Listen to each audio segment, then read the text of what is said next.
Bread essentially is just water, flour, and yeast.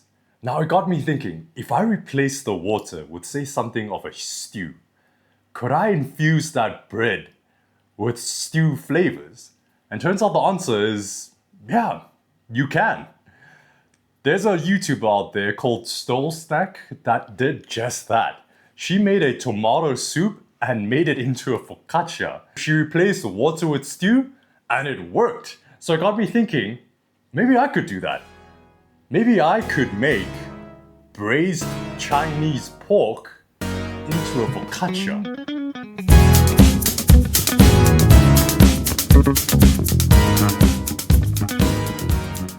First up is our choice of meat, and we're using pork shanks. It has an awesome balance of collagen and a nice thick bone running straight through the middle, which both will be released during the cooking process. In a stock pot filled with water, throw in the pork, along with some rice wine, or you can substitute it with either dry sherry or some white wine. Turn up the heat to medium-high until it starts to simmer. If you're used to Western cooking, you're probably thinking, shouldn't the next step be searing the meat instead of boiling it? Why boil in the first place? Well, boiling does two things. The main thing it does is technically give it a blank canvas, neutralizing its taste. That sounds kind of awful, removing flavor. Traditionally speaking, why this is done in Asia specifically, is the pork there is kind of different. Pork kind of tastes gamey in Asia as compared to the West. So in order to remove the gaminess from some of the recipes, they do the boiling process with all these aromatics to kind of mask and cover the gamey taste of pork there. Now, of course, if you're living in the West, you don't technically need to do that, but it's still kind of good practice to impart some aromatic flavors to it. So I'm a bit 50-50 on it. I've tried skipping this process and the end result still tastes pretty good. I've tried searing the meat in more of a Western style and it does taste different. I wouldn't say it's better or worse, but it's different and you might like that version more. But in today's round, I'm just using a bit of alcohol to create a neutral canvas because later we'll be adding a bunch of aromatics and sauces to create that awesome flavor profile. Once you've brought it up to a simmer, you'll notice the scum start to form on the top. That is exactly what we're trying to get rid of. So we're looking to cook for another 5 minutes or so until we make sure everything has been extracted. Then we'll be pouring it all out, getting rid of the water and scum, and transferring the pork back into the pot. And we'll be throwing in a bit of light soy sauce and dark soy sauce. The light soy sauce will be carrying the bulk of saltiness and flavor, while the dark soy sauce is more complementary and therefore color and a little bit of sweetness. I like to add 1 cup of light soy sauce to a 1/4 cup of dark soy sauce and around 5 or 6 cups of water. Remember, we'll be simmering this for a few hours, so the amount of water will reduce. For our aromatics, we're using Star Anise, cinnamon, bay leaves, and ginger. The last ingredient is some form of a sugar. Usually these type of rock sugars, but in all honesty, you can just use any plain regular white sugar, brown sugar, doesn't really matter. You can also use Japanese mirin to add an additional sugar from that. The main argument for using rock sugar is that it brings better texture and caramelization. In all honesty, it's not really true. Regular sugar does the job perfectly fine.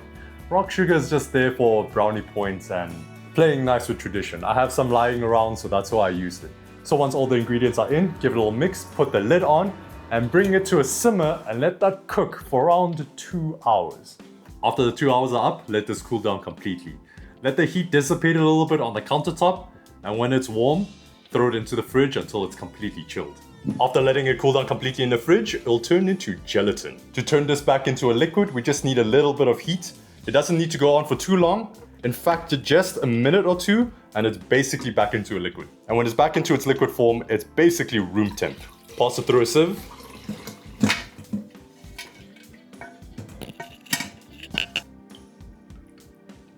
Then we'll store the meat in the fridge before we use it later. Now my main worry is whether or not it's too salty. So I'm gonna give a little taste test to check if we can use it as is or do we need to dilute it with a bit of water. I think we can work with this. Focaccia is usually known to have quite a high amount of oil and hydration. In this case, we're going to go with 80% hydration and around 4% of fats. And everything is calculated based on the amount of flour you're using. Here I'm using 600 grams of flour, which means I'll need around 480 milliliters to achieve 80% hydration. As for the yeast, I usually add around 7 to 8 grams when it comes to this amount of flour. Fats, we're gonna go with 4%, and that's around 24 grams. I'm gonna be using olive oil, gonna add that into the braised pork broth. First whisk the yeast and flour together, then pour in the liquid and oil. Since the braising liquid has a fair amount of sugar and salt, we're not gonna add any additional amounts of that. Now that it's all mixed together, cover with a lid and let it sit for 30 minutes. The 30 minutes is to let everything settle. Once that is done, grab a bowl with water and wet your hands.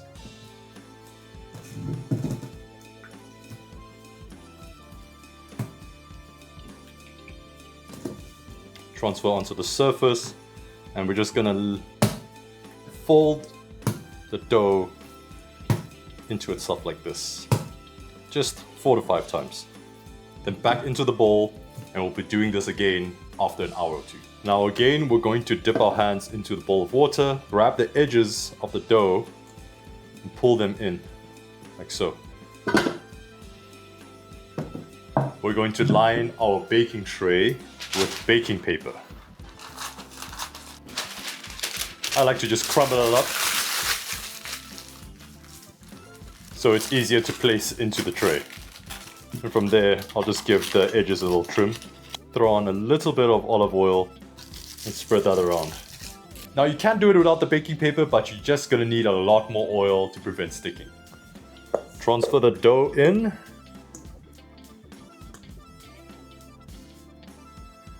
More olive oil at the top. We're gonna press it down.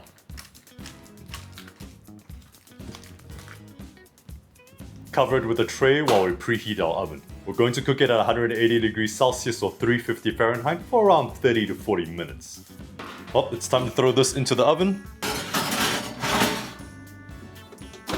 And while the bread is cooking, we'll be slicing up some of these pork pieces into chunks to later throw on right before the bread is done cooking as toppings.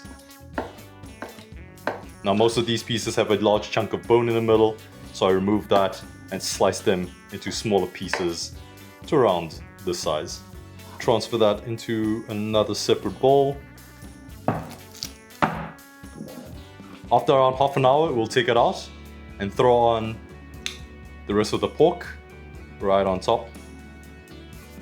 Then back into the oven for another 10 minutes. Whoa, there it is. We're gonna let this cool down for a bit. Wow, the focaccia smells amazing. I'm gonna remove it from the baking tray along with the baking sheet underneath. And now that it's cooled down a bit, it's easier to handle. So I'm gonna slice it through. Although it is a little bit tricky preventing the toppings from falling off, overall, things are looking pretty damn good if I do say so myself. I mean, just look at that. Wow, this smells amazing. And just look at that texture. Now for the most important part, the taste test.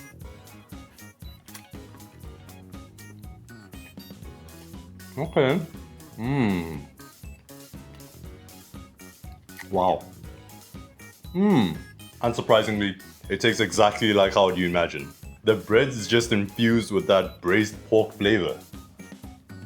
And funny enough, although I tasted the braising liquid beforehand, I was still a little bit scared it would be too salty or too sweet, but it's neither actually.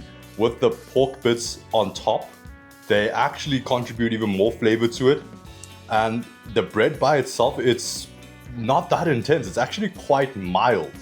You know, with the meat together, it's perfect, but if you don't plan to add the meat on, and you're just gonna make the bread as is with the liquid, you can actually add a little bit more salt or concentrate the stock a little bit more to give it even more of an intense flavor profile. And that's braised pork focaccia. Hope you enjoyed.